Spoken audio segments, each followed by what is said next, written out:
we're playing a game of 1 step forward, 3 or 4 steps back with this now. Creeping elegance. In order to get the driver's side fender off, there's a couple screws that are inside the door frame. One of them, previous owner completely destroyed the Torx head on it, so I'm gonna have to figure out how to get that out of there. The easiest way to be able to get to that is gonna be with the door off. I might as well pull this door off, learn how to do it, so that maybe we could spend some time with the camera on it. It was a nightmare to do. It's just fiddly, you know.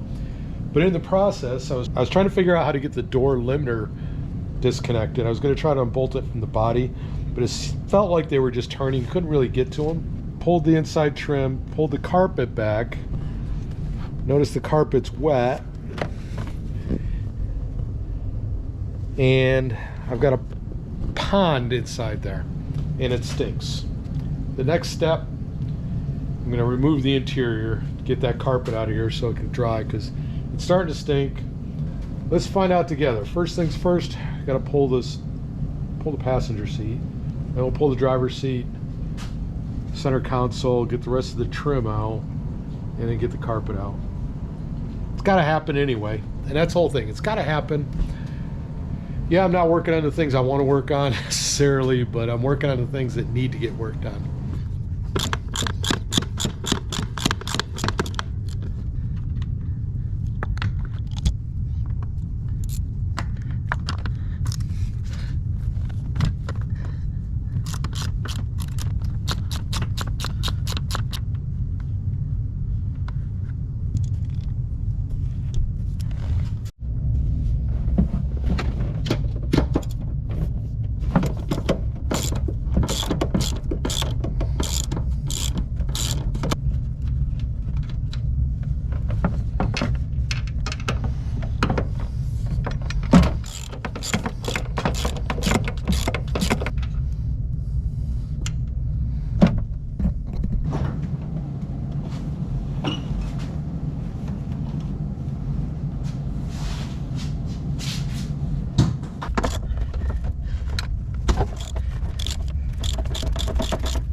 We're getting lucky today.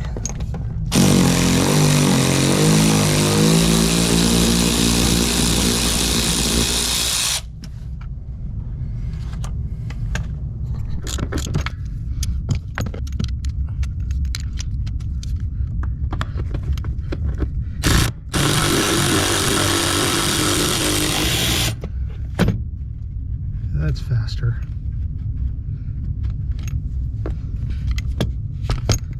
You know, it would be a fair question to say, why did I put all the tools away after taking out the passenger seat, knowing I was going to be taking out the driver's seat as well? And, well, that is a valid question. I'm not going to dignify that with a response.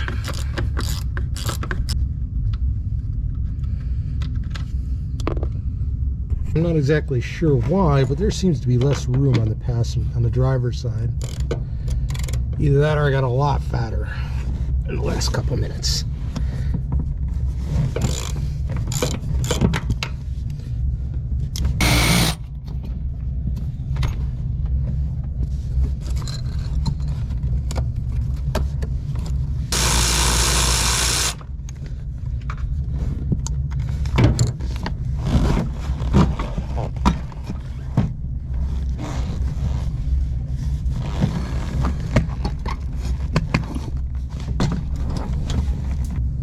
Ta-da! We've got mud daubers on the door sill.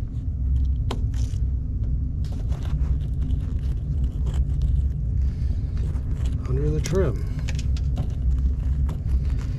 next thing is going to be the center console, I think. Let's see how that goes. Let's get this out.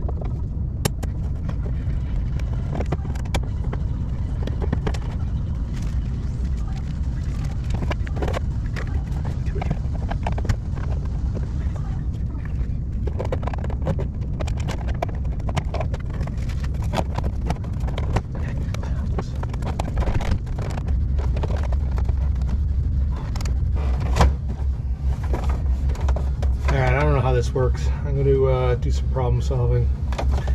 Turn you guys off. Getting that center console out was no fun, believe me. There's tons of how-tos on the web, fortunately. If you need a how-to, that's the place to go. Oh my god, this is disgusting. I feel like I should be wearing gloves.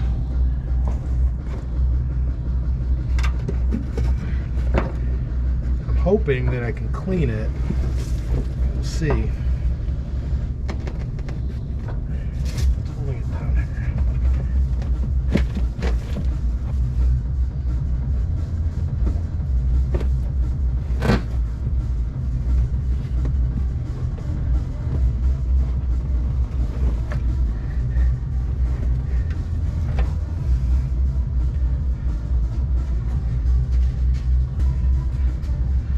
Feeling that saving this rug is not going to be possible.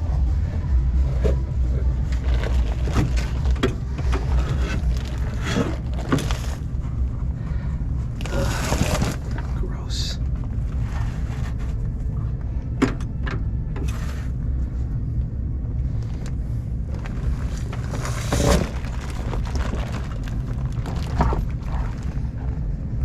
This thing's gonna weigh about 100 pounds.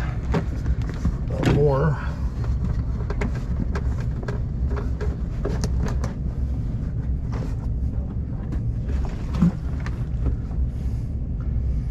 Oh god, this is disgusting.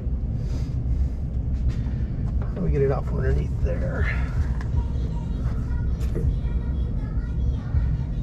Here's the carpet went in before the dash.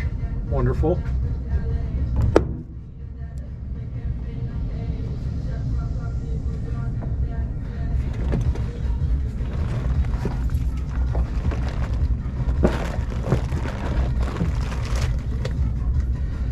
Oh my god.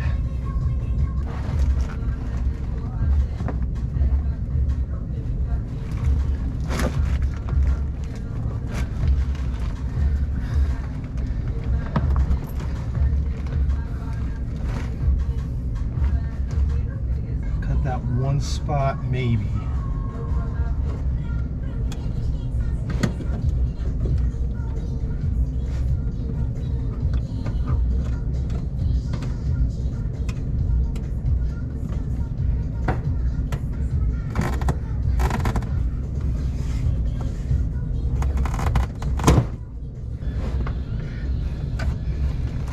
Oh god.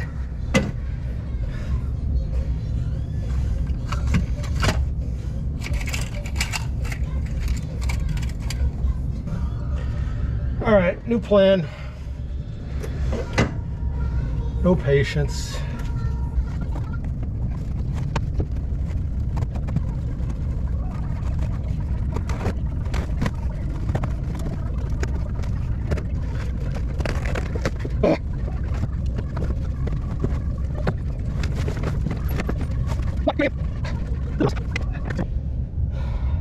Sop up these puddles a little bit.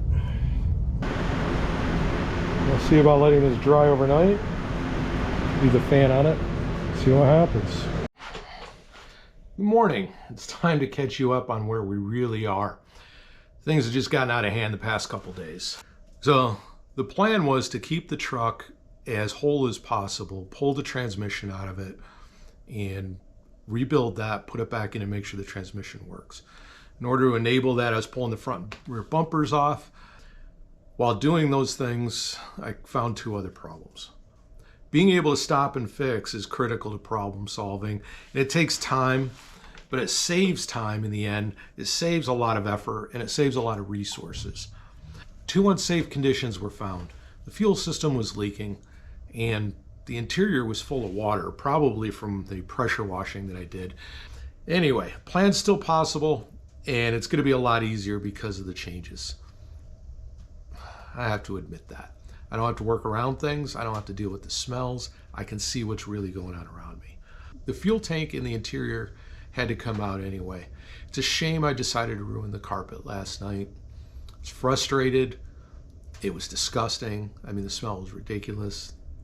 So the plan for today, put the wheels on the dollies and move the truck sideways so I can get that door open fully. Then I can remove the driver's door, maybe capture some of that frustration that it creates on video. It's not fun. There's a lot of how-to on YouTube on how to remove them. Go look at them. None of them show you how much fun it is to do.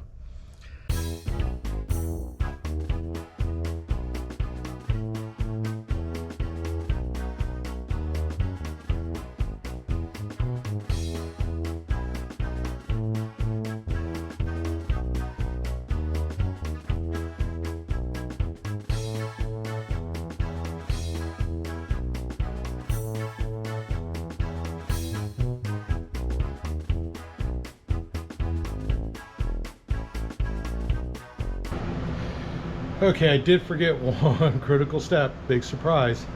I needed to mark on the door where the shims went and the hinge to be able to make the alignment a lot easier at the end. Is it a end of the world thing? No. It just means it's going to take more time to get it to line up. But the hinges are garbage on this anyway.